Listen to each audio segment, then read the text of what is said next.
So I know you've been wondering why it feels impossible to relax even when life looks fine on paper.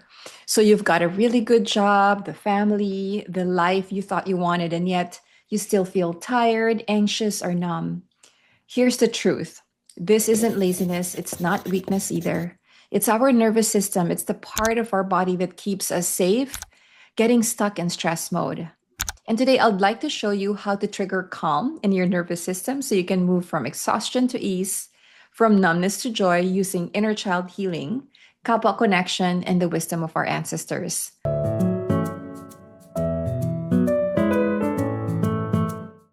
Magandang umaga, hapon, or gabi po sa inyong lahat. I'm Dr. Nette, a Filipino-American clinical psychologist dedicated to helping Filipinos worldwide heal generational trauma through inner child healing, ancestral wisdom, and kapwa psychology.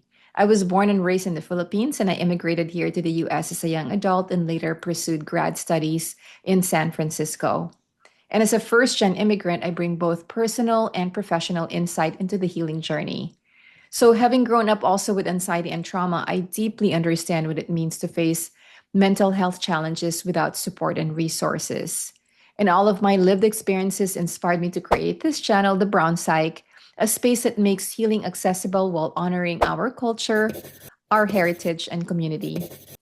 So, I want you to think of our nervous system as a choir. It has three main voices. We have the sympathetic response, which is the fight, flight, or freeze. And this is the alert and the danger voice. And then we have the dorsal vagal response or the shutdown.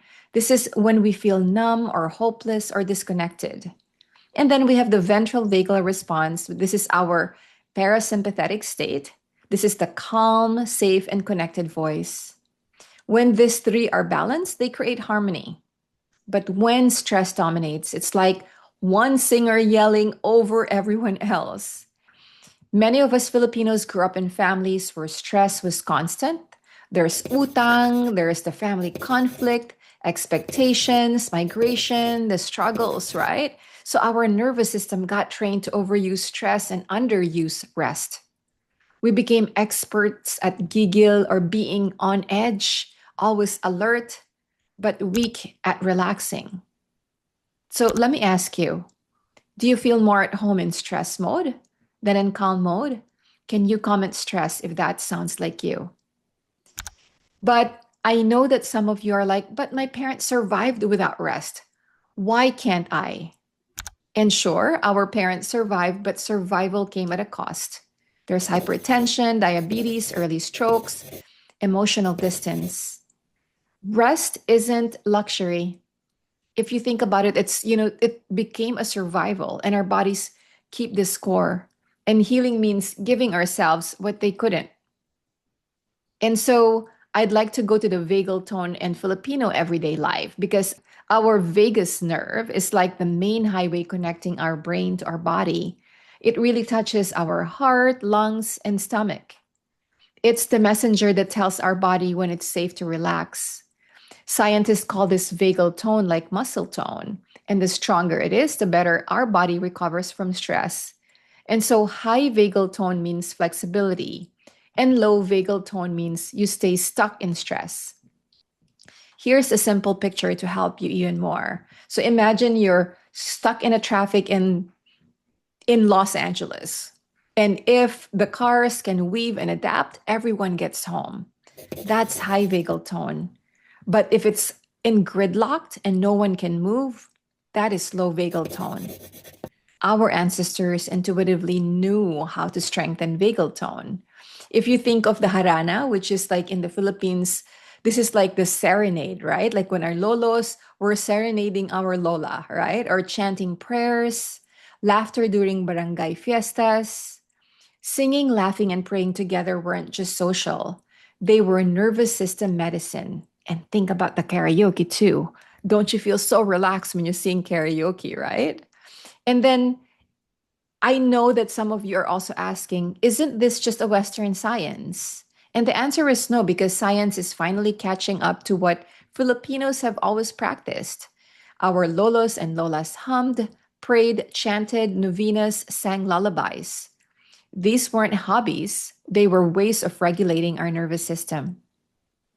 Here's something important. So, our parasympathetic nervous system, it only turns on when we feel safe. And safe is the doorway to calm. So, in Psikologiyang Pilipino or Filipino psychology, kapwa teaches us that our sense of self comes alive in relationship. Safety comes through connection. So, this is why the balikbayan boxes, right? Like the fiestas and the lambing from your mom, they soothe us. They are cues of safety. But here's the challenge. Many of us grew up with guilt. I get that. We were told, don't be weak, be strong, don't ask for safety, just endure. And I know some of you are also saying, but I feel guilty needing safety. And shouldn't I be stronger? And I hear this a lot. Safety isn't weakness, it's the soil where strength grows. And even warriors in pre colonial Philippines returned to the dambana or the altar before battle. They grounded in safety before fighting. Safety is what makes courage possible. I have a question for you. When do you feel most safe? Is it holding a rosary, hearing laughter in the kitchen, or sitting quietly in nature? Can you share in the comments? I'd really love to read. Now, how do we actually strengthen our parasympathetic response? Let's start with the practices, then I'll show you why inner child healing is also the key that makes them stick. Here are some powerful tools, and you'll notice they're already part of our Filipino way of life. Unang-una is the laughter. Family karaoke nights, corny dad jokes, kulitan with cousins, right? Meaning kind of like the rambunctious kind of like teasing, from your cousins. Laughter breaks tension and resets our nervous system, and they remind us that we're safe in joy.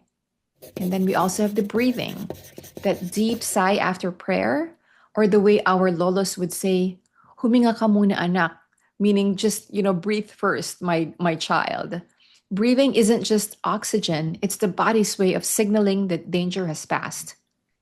The next ones are two of my favorites, humming and singing. Our ancestors chanted in rituals, prayed novenas, and sang the harana or the serenade. And every vibration of our voice massages that vagus nerve and invites the calm. And then we also have movement, dancing tinikling, or if you're just like shaking it out to Taylor Swift, right? Swaying to sayaw sayaw, or even just shaking off stress in the kitchen. Animals shake to release trauma. If you've noticed your dog do it like intuitively, right? So do we through rhythm and dance. And then we also have grounding.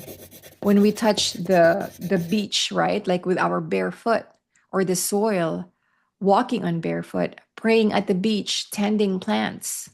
The earth tells our body, you belong and you are held. Here's the deeper part also that I wanted to tell you.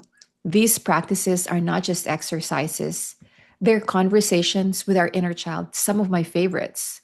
Because if you think about it, when we laugh freely, you're telling the little girl inside you, the one who was scolded for being too loud, that it's safe to play again.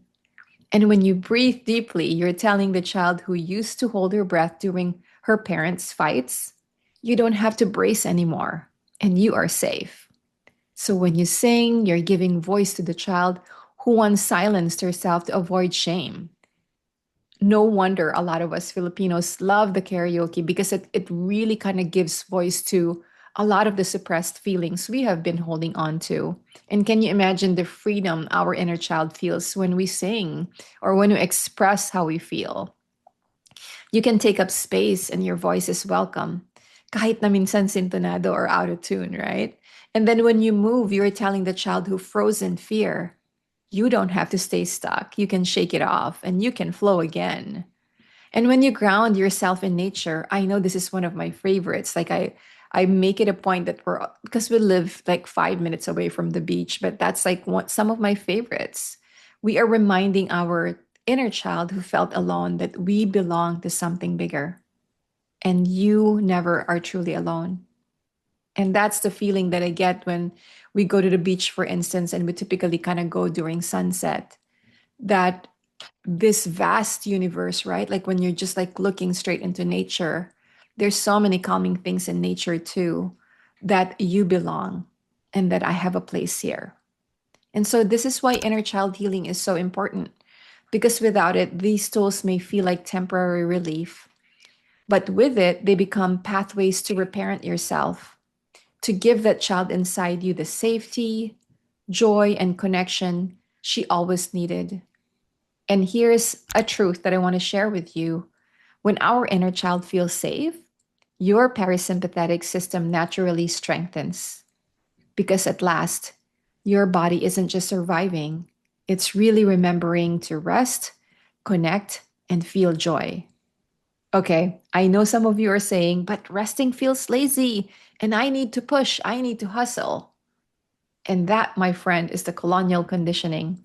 I know, especially for us, those who live here in the West, we are part of the colonial project, and we are also part of the capitalistic project.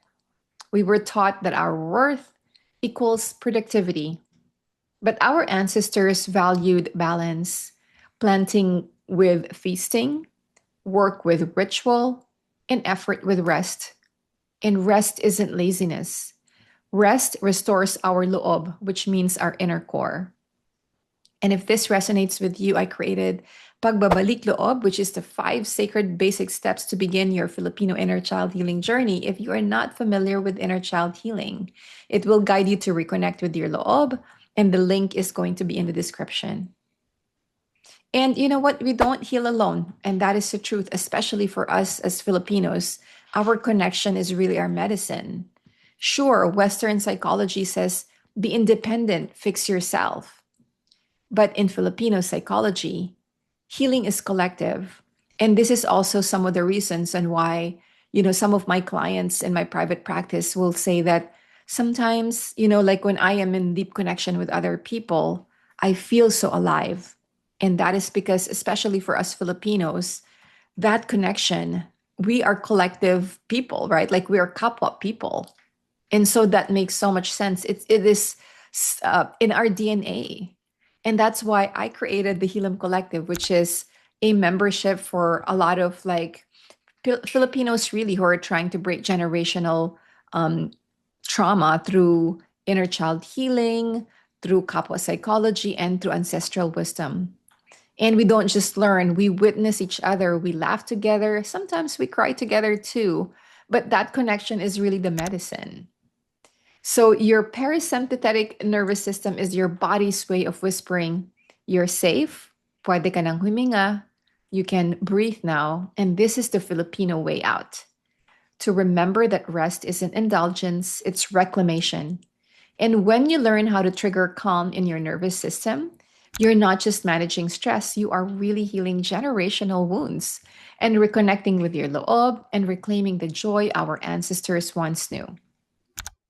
I know this journey personally because growing up, I was taught, wag kang mayabang, don't take too much space, endure or magtiis, right? And I thought something was wrong with me when I needed rest. But nothing was wrong with me.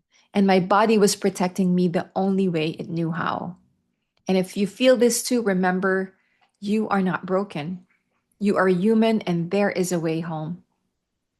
So in our next video, Ang Taba Mo, the childhood trauma we carry, we will unpack why words like ang taba sting so deeply and how body shame, food, and intergenerational trauma are connected in Filipino families. We'll explore how to break free from cycles of shaming and reclaim our worth, so don't miss it. Again, this is Dr. Nette signing out and reminding you that our healing is our resistance. I'll see you in the next one.